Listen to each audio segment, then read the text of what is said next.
Hey there, baseball fans. It's Ben, and I'm back with one of my world famous player collections. This time, the incomparable Cecil Fielder.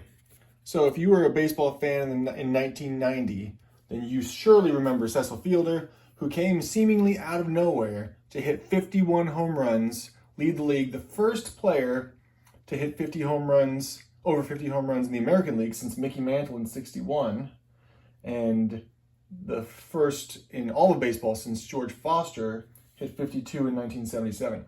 But so a little bit rundown about Cecil Fielder. He did play for I think it was how many seasons from 85 until 1998. With a brief stint that 1 year before he broke out big with all those home runs, he did play in the Japanese League. Total career stats, a batting average of .255. 319 home runs, which coincidentally is the exact same number that his son, Prince Fielder, also hit for his career.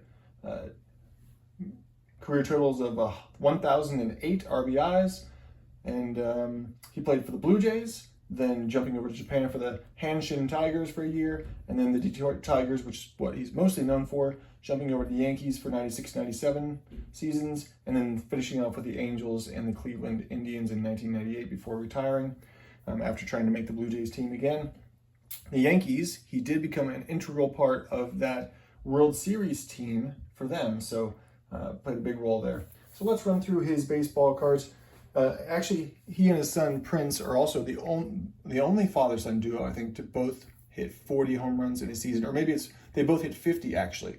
They both hit 50 home runs in one season. It's funny because 50 home runs now is still a big deal, but not as big of a deal as it was back then. It was a drop everything, I can't believe this is happening deal. And then we went through the steroid era where 40 and 50 home runs became almost commonplace for a while. So let's run through these, starting off with his very famous 1986 Topps rookie card. Back in 1990, this became a sought-after card after just wallowing in people's commons collection for years. So as you can see, I've got 4 of them here. These are all cards pulled from collections and packs that I ripped, collections that I've purchased, and yeah, made this nice player collection of Cecil Fielder. On to 1987, and his first couple of years, he did not show any of the signs of power hitter that he soon became. Worth noting too, he kind of brought that home run style back, where it was swinging for the fences every time, which also led to a lot of strikeouts. So worth noting that too. 1987 Topps, as well as the OPC right here. It's always nice to see those, especially a Canadian team. They always put extra Blue Jays and Expos players in those sets. Then 87 Fleer. The one on the right is the glossy version. The one on the left is the not glossy version. You can kind of see the difference between the two. On to 1988. Got a couple of 1988 Topps, and you can tell he's not quite as big. He's 6'3", 220. It says right there. 88 Topps, 88 Donruss, and there he's still playing the field, even though it says he's a DH right there. Did play some first base. There's 88 Score and 1988 Fleer. 1989.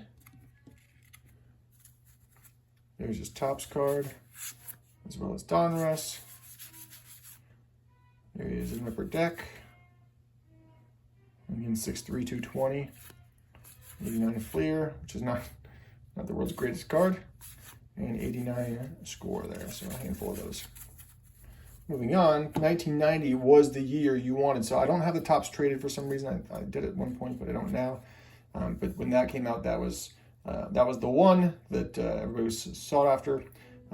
These are only going to be late season releases here because, as you can see on his stat line here, they just leave a blank spot or say, played in Japan for the 1989 season when he was over in Japan. So this is a high number series for Upper Deck. There's the Donruss Baseball's Best.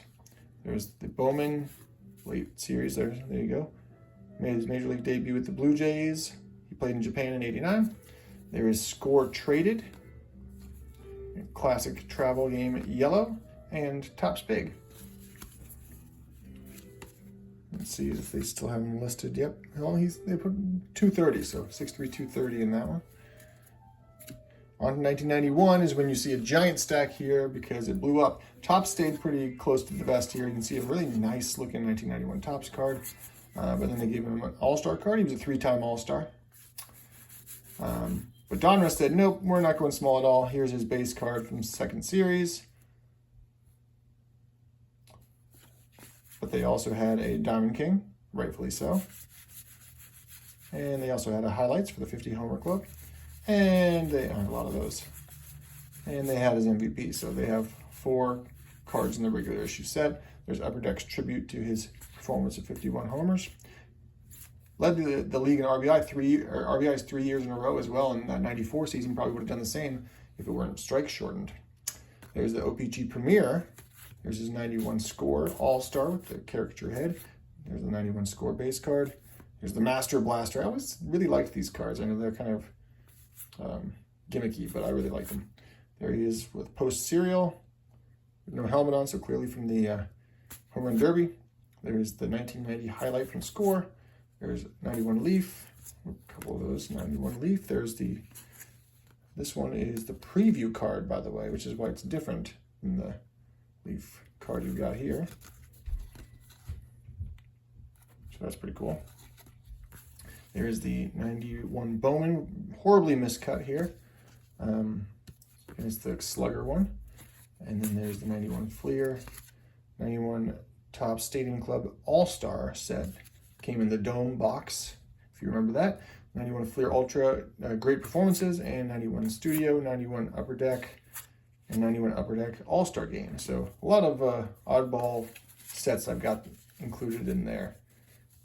And then we drop off a little bit, although he continued to have many good years for the Tigers and he was a premier slugger all the way through till nearly the end of his career. Didn't get as much baseball card love in the subsequent years. He was really like second place in MVP voting 2 years as well, but because the Tigers were never very good, it's probably why he never actually won. So there's his Topps base card, Topps All-Star card. There's his Fleer, 92 Fleer. There's Donruss Triple Play. There's OPG Premier, and he's looking pretty rotund there. Let's see what they have him listed as. 6'3", 230, it says. Looking at every bit of that 230 there. There's 92 Donruss. There's his All-Star card. There's his league leaders for the Tigers. RBI leader. There is with Mo Vaughn in Mo Vaughn's rookie season for today and tomorrow. There's his base card for Fleer. And then a couple of these U.S. playing cards, the Aces. He had 2 cards in that series, the Ace and the King. And there's 91 score All-Star, 92 score All-Star, 92 Pinnacle. Upper Deck Diamond Skills for Best Power. There's the Studio. Would like to meet Willie McCovey. There you go. And he likes to fish. There is Mootown Snackers Autograph Series, as well as the 1992 Classic set. On to 1993, I can show you the 1993 Topps, and you can see a little bit of red from his league-leading efforts there, as well as leading the league in strikeouts in 1990. And he balloons up to 258, it says there, with his weight. So he actually only had 2 stolen bases in his whole career.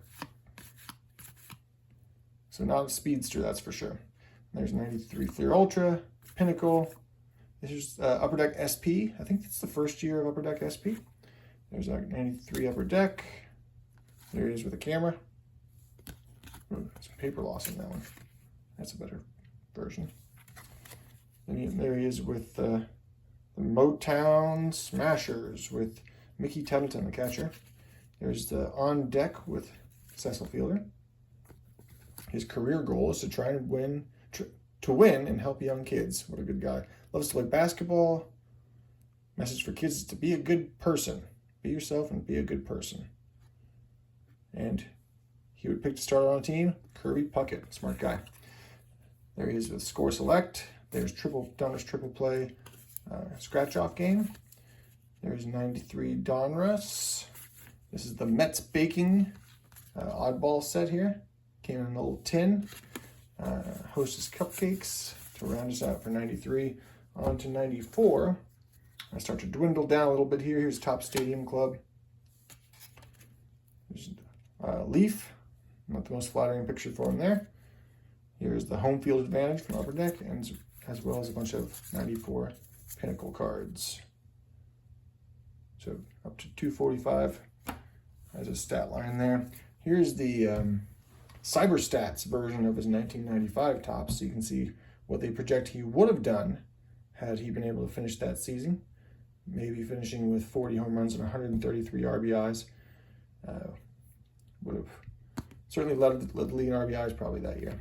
Then Upper Deck Collector's Choice, Traditional Threads. There's the Score Select. Here is the Leaf, 95 Leaf, and 95 Upper Deck Collector's Choice, the blue border, a couple of those. 96, got a handful of these. Here's 96 Topps. I always thought it was weird how they distended or they skewed their photos down in the corner there. So you can see it starts to drop off. Here's a Score Starstruck. Here is Upper Deck Collector's Choice. Here is Leaf and Upper Deck. Wearing the throwback jersey there. And on the back. And finally, the last year I have got cards of him is when he switched over to the Yankees. I've got the Score Select with the red border printing, and then Topps Stadium Club. Handful of those on the Yankees. So there you have it. There is my Cecil Fielder player collection. I'm going to find a good home for these guys. Someone who loves and collects Cecil Fielder. Hope you guys enjoyed it. I will see you next time.